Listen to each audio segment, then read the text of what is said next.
माता सबरी का विवाह तय हो गया। बारात दरवाजे की तरफ आने वाली है। तले सबरी देखने का दुआरे निकली। काहे के बद निकली? संध्या कार्य करने के लिए सहेलियों के साथ। सहेलियों से पूछा, बहन आज तक ये बकरियां नहीं बंधी थी, आज ये 8, 10, 12, 15 बकरियां क्यों बंधी हैं? वो में भे कर रही हैं। सहेलियों ने कहा, बहन तुम्हारे विवाह में इनका वध किया जाएगा, इनका कत्ल कर दिया जाएगा, और जो इनका मीट बनेगा वो बारातियों का नेवाला बनेगा। मैया सबरी कहने लगी, एक एक जीवात्मा के लिए 20 जीवात्माओं का विनाश। ये सबरी तू क्या कर रही है? अरे तेरे लिए, तेरे विवाह के लिए इन जीवात्माओं को मृत्यु होना पड़ेगा। सबरी ये बहुत अन्याय है, भगवान तुझे नहीं माफ करेंगे। सोचती रही, दुआराचार हो लाग, और दुआराचार हो लाग तो लड़का बड़ी खुशी मनावत है। अरे वाह दादा।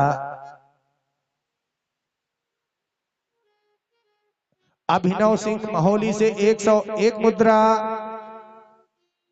ब्रजमोहन सिंह ठाकुर साहब के नाती भैया की तरफ से दान हुआ है। माताजी कल्याण करें, भोले बाबा भंडार भरते रहे।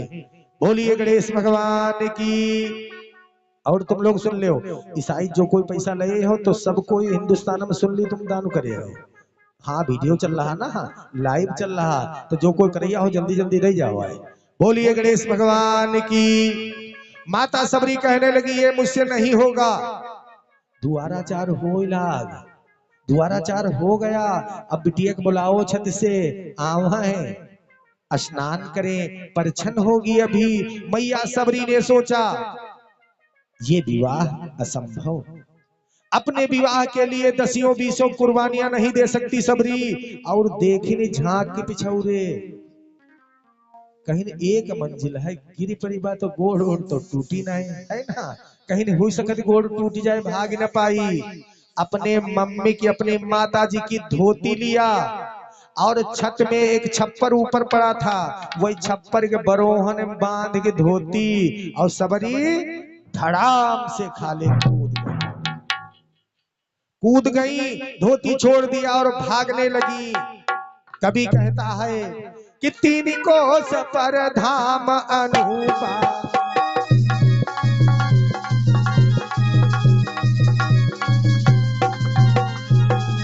अरे 3 कोस पर धाम अनूपा, तारा मुनि मत नर भूपा।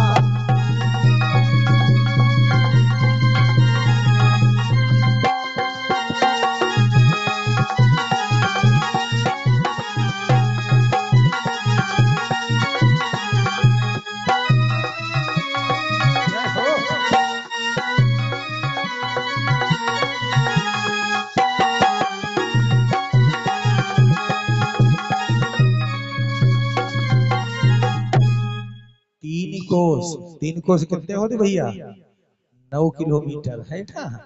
9 किलोमीटर सबरी भागत जाए रही, सांस आए ले रही, पीछे घूम गिनाए देख रही, हफ्फई लागी, लेकिन सोच रही है कहीं हमारे पिताजी किसी को भेज के मुझे फिर न पकड़वा ले। भागत भागत भागत भागत 3 कोस बाद वन में, जंगल में पहुंच गई। देखा एक आश्रम बना है। सबरी मैया आश्रम में लुक गई, बैठ गई छुपके। क्यों? अरे हम तो भील जात की हूँ, पासी जात की हूँ, और ये स्थान ब्राह्मण संत का है।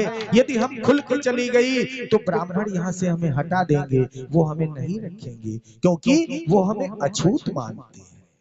मैया सबरी ने सोचा कि हम छुप के बैठ जाएं, ताकि बारात वापस हो जाए, उसके बाद जो होगा देखा जाएगा। प्यारे, रात भर बैठी रही मैया सबरी। 2 बजे रात के सबरी मैया ने देखा अब सब सो गए। जब सब सो गए तो उठाया झाड़ू और आश्रम में झाड़ू देने लगी। देखा जल के पात्र खाली हैं, जलाशय से जल भर के रख दिया मैया सबरी ने। पुष्प उतार लिया, पुष्पों को रख दिया आश्रम में। हाँ, जब सुबह जागे वही बाबा मटल्ली मटल्ला, कहीं नहीं वो है का आश्रमो बहारा पड़ा, पानियों भरा है, यही दे फूल रखे हैं, यू क्या है? ये क्या भगवान ने स्वयं अपनी व्यवस्था कर ली है? और एक ही दिन आए पूजा करेंगे, ठीक ना? दूसरा दिन हुआ, सबरी फिर झुथिया में पड़ी है, 2 बजे उठ करके ये पूरी व्यवस्था फिर कर दिया। मतंग ऋषि से कहा शिष्यों ने, गुरुदेव अपने एक अजब करिश्मा हो रहा है। क्या हो रहा है? यहाँ कोई आता है, पुष्प रख देता है, झाड़ू लगा देता है, जल भर देता है, लेकिन ये नहीं पता ये कौन करता है। मतंग ऋषि ने कहा, शिष्यों तो इसकी पारख करो, आज बैठो, रात जागो, चौकीदारी करो, पहरेदारी करो। शिष्य लिहे डंडा मोट मोट बैठ कि आज देखियो आवत कौन है। और इसे 2 बजे सबरी जुथिया से निकल के आई, हे राम मेरी रक्षा करना, ये चुपचाप मैं कार्य करती हूँ, कोई जान न जाए। सबरी लगाने लगी झाड़ू, जो ही झाड़ू लगाती है शिष्य पहुंच गए, ए गुरुदेव गुरुदेव गुरुदेव। क्या है? देखो एक कन्या है, वो झाड़ू लगा रही है। मतंग ऋषि उठ करके आए, सबरी के हाथ पकड़ लिए, बेटी तू कौन है? तू किसकी बेटी है? तू कहां से आई है? मेरे आश्रम में रोज सफाई क्यों करती है? सबरी चरणों में गिर गई, गुरुदेव क्षमा करो, अरे ये अभागन दासी है, अब इसका संसार में कोई नहीं है, क्योंकि अपने पिता के घर से तो हम भाग के आई हूँ, अपने जो हमारा होने वाला पति था उससे नाता तोड़ के आई हूँ। गुरुदेव अब हमारा कोई नहीं है, जो कुछ है आप हैं, चाहे हमें मार दे और चाहे स्थान दे दे अपने आश्रम में। ऋषि कहने लगे, अच्छा अच्छा तुम नाव बताओ, तुम नाव बताओ, तुम कौनी हो, नाव बताओ, है ना? तो नाम हमारा सबरी है। अरे किस कास्ट की हो? भील कास्ट की हो। शिष्य कहने लगा, गया गुरुदेव भगाओ इसको, भगाओ भगाओ, ये तो किस कास्ट की है, इसको न रुकने दो, अछूत है। मतंग ऋषि कहने लगे, आप क्या पागलपन का पान खा रखे हो? शूद्र कौन होता है? शूद्र वो होता है जो अपने माता पिता को गाली दे, डंडों से मारे, प्रताड़ित करे, अपने माता पिता की बात न माने, अपने मन की करे। शूद्र की कोई जाति नहीं होती है, सूद वह जौन सुदई करे, है ना? और शूद्र की कोई जाति नहीं होती है। हाँ बेटी तू रुक, तुझे कहीं नहीं जाने की जरूरत है। अब सबरी भैया इतनी मेहनत करे। अच्छा आप लोग सुन ले, जौन बहुरिया तुम्हारी ज्यादा मेहनत करी वह प्यारी ज्यादा हुई, है ना? और जौन बैठ रही, जो कुछ कही दे बैठी रहते हैं, बताओ है गई, है ना? तो सबरी अपने प्रेम में पूरे आश्रम को जीत लिया। शिष्य जितने थे वो सबरी से जलने लगे, द्वेष भावना रखने लगे कि ये जब से मैलुइया आई है तब से हमारा जीना मुश्किल होगा। अब गुरुजी जौन बात हो, सबरी आओ सबरी आओ सबरी आओ। शिष्य आश्रम छोड़ के जाने लगे, सब शिष्य चले गए, केवल सबरी बची। और गुरुजी सबरी को कैसे मानते हैं पता है? कि मुनि मतंग कन्या सम माने,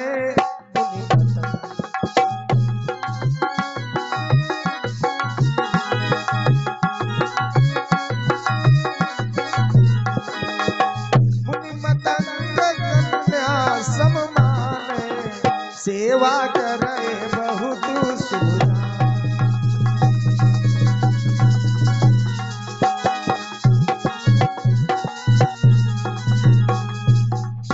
मुनि मतंग सबरी को कन्या के समान मानते हैं, सबरी सेवा करती है, बहुत खुश होते हैं। धन्य हो बेटी, अरे धन्य हो जिस माता पिता ने तुम्हें जन्म दिया, ऐसे संस्कार दिया है।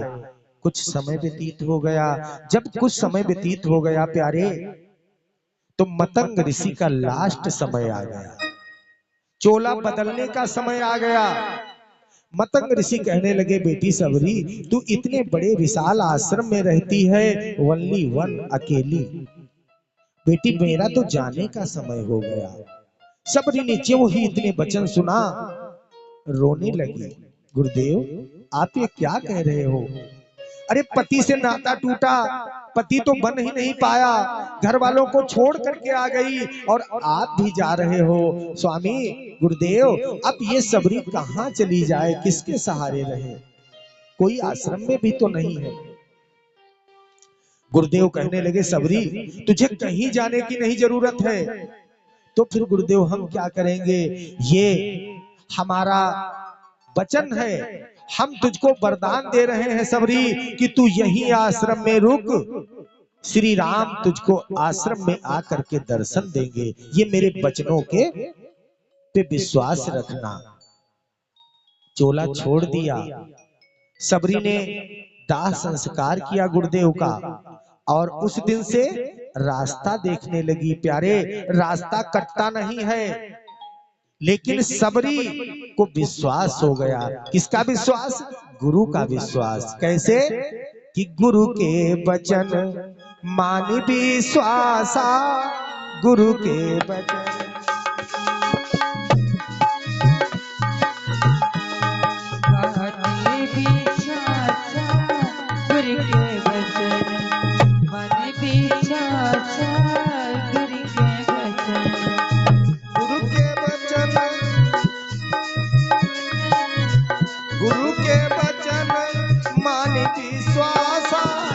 पुनि पुनि रोज धरती करी आशा।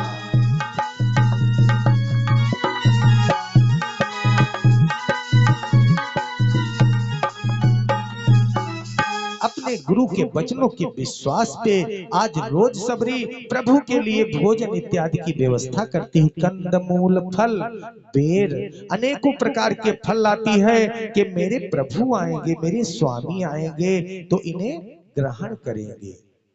प्यारे एक दिन नहीं, 2 दिन नहीं, 3 दिन नहीं, 1 वर्ष 2 वर्ष 3 वर्ष नहीं, सबरी बुजुर्ग हो गई, केस सफेद हो गए, खाल में झुर्रियां पड़ गई, चल नहीं पाती हैं, झुक के चलती हैं, डंडे के सहारे चलती हैं, लेकिन सबरी रोज याद करती हैं अपने प्रभु को। प्यारे भगवान नहीं आए। सबरी पूछने लगी पशु पंछियों से कि मेरे राम कब आएंगे। सुबह सुबह एक कागा बोल दिया काव काव। मैया सबरी कागा से पूछने लगी, ए कागा कि बोल बोल कागा मेरे राम कब आए।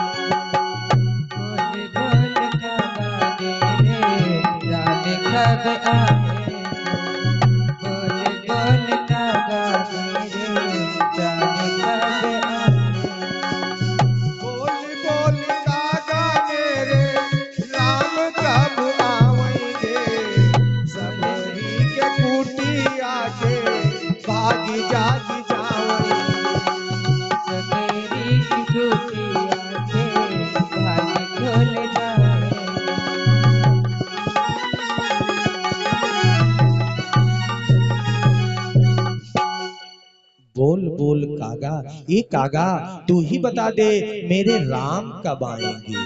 आंखों से नहीं दिखता है, झिलमिल दिख रहा है, लेकिन एक दिन प्यारे भगवान श्री राम गीधराज जटायु को गति दे करके आगे बढ़े। जब आगे बढ़े तो हुआ क्या? लोग भगवान पे टिप्पणी कर रहे हैं, उंगली उठा रहे हैं कि ये भगवान कैसे, अरे ये तो जातिवादी हैं। कबंध को मार दिया और कहते क्या हैं कि पूजी ही विप्र, अरे सकल गुणहीना पूजी ही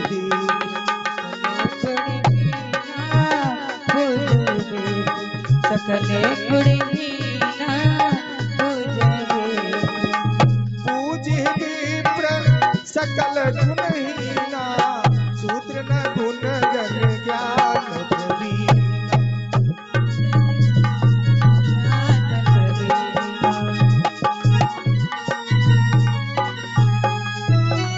अरे ये तो श्री राम कहते हैं कि ब्राह्मणों की पूजा करो, चाहे बिल्कुल वैधय हो, बैला हो, सिद्धि हो, ये बड़ा हो, इससे बड़ा हो।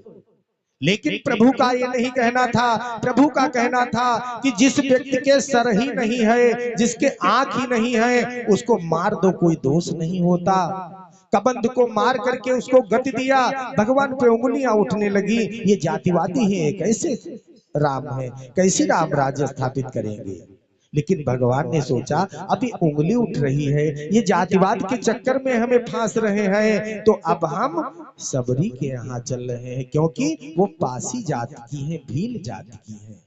आगे गिद्ध को गति दिया, भगवान मैया सबरी के यहाँ पहुंच गए। लक्ष्मण और भगवान, क्योंकि माता सीता का हरण हो चुका है, और जो ही आश्रम पे श्री राम पहुंचे, सबरी एक टक रास्ता देख रही है, कहाँ है राम, कब आएंगे मेरे राम। बड़ी बड़ी आहों से सांसें भर रही है, राम तुम कब आओगे मेरे राम। भगवान राम आए, अरे तुम कौन हो देवी। भैया क्या तुमने राम को देखा है। हम राम के इंतजार में अपना पूरा जीवन समर्पण कर दिया है, क्या राम नहीं आएंगे। भैया तुमने राम को कहीं देखा है। राम कहने लगे, देवी तुम देखो तो सही, मैं राम ही हूँ। क्या तुम राम हो। तो गुरुजी ने कहा था राम आएंगे, फिर तुम दो लोग कौन हो। मैया ये मेरे अनुज भ्राता श्री लक्ष्मण जी हैं। मैया ने ज्यों ही इतने शब्द सुने, आज प्रभु के चरणों में लिपट के फफक फफक के रोने लगी। प्रभु आपने इतना इंतजार कराया, आप कहाँ थे। मैया सबरी प्रभु का हाथ पकड़ करके कुटिया के अंदर प्रवेश किया। प्रभु विश्राम करो, हमारे पास मोढ़े नहीं है, कुर्सियां नहीं है, लेकिन प्रभु ये कुश की चटाई है, आप इसी पे विश्राम करो। प्रभु की आंखें सजल हो गई, अनुराग उत्पन्न हो गया प्रभु के। धन्य है मेरा भक्त जो हमारे नाम, हमारे लिए अपना जीवन समर्पण कर दिया, मेरे प्रतीक्षा में पूरा जीवन काट दिया। कहा लक्ष्मण देखा भक्तों को, अरे ऐसे ऐसे विलक्षण भक्त पड़े हैं। मैया दौड़ के गई झोपड़ी के अंदर, कंदमूल फल सुरसयति, कंदमूल फल लेकर के आई। कवियों का मत है बेर के दोने लेके आई। कहा प्रभु ये बेरों को ग्रहण करो, बहुत मीठे मीठे हैं, चख करके मैं लाई हूं। कुछ विद्वान कहते हैं झूठे बेर खिलाया सबरी ने, लेकिन ना प्यारे, झूठे बेर सबरी नहीं दे सकती। एक डाली से एक बेर तोड़ती है, चख लेती है। यदि मीठा होता है तो उसी डाली से दोना भर लेती है, खट्टा होता है तो बेच देती है, दूसरी डाली के पास पहुंच जाती है। भगवान बड़ा चटकारा लगा के बेर खा रहे हैं। लक्ष्मण तुम क्यों बैठे हो, अरे लो ना तुम भी लक्ष्मण खाओ, तुम भी खाओ। लक्ष्मण कहीं ने भैया का हुई खा गवा है, यहाँ न कही यति मैलुया और जुटे कितनी जोर पड़े हैं, सबर सबर, वाह बहुत अच्छे बेर, बहुत अच्छे। अब भैया की डर के मारे भैया पकड़े तो मुट्ठी में ही नहीं, लेकिन जून आए भवा जो अंदर जाए। भगवान राम वाह सबरी कितने अच्छे बेर हैं, और लाओ और लाओ। लक्ष्मण क्यों बैठे हो। लक्ष्मण देखे ने तुक्का लगाए के रे उठाए हाथ, तो बस खड़ा वो जा करके वही संजीवनी बना। प्यारे विद्वानों का मत है भगवान राम ने बेर ग्रहण किए, खाए, उसके बाद खड़े हो गए। सबरी मेरी भार्या का हरण हो गया, हम ढूंढने जा रहे हैं, अब आदेश करो हम आगे बढ़े। सबरी खट टटियाए का फरीका पकड़ खड़ी हुई गए। प्रभु हम पासी जात की हूँ, आप क्षत्रिय हो, इसीलिए रुकना नहीं चाहते हो। आप सोचते होंगे कहीं कोई देख न ले कि ये भील के घर गए हैं, पासी के घर गए हैं। रोने लगे, नाथ थोड़ा और रुक जाओ। और क्या कहा कि जरा देर ठहरो राम, हाय तमन्ना यही है, अभी हमने जी भर के देखा नहीं।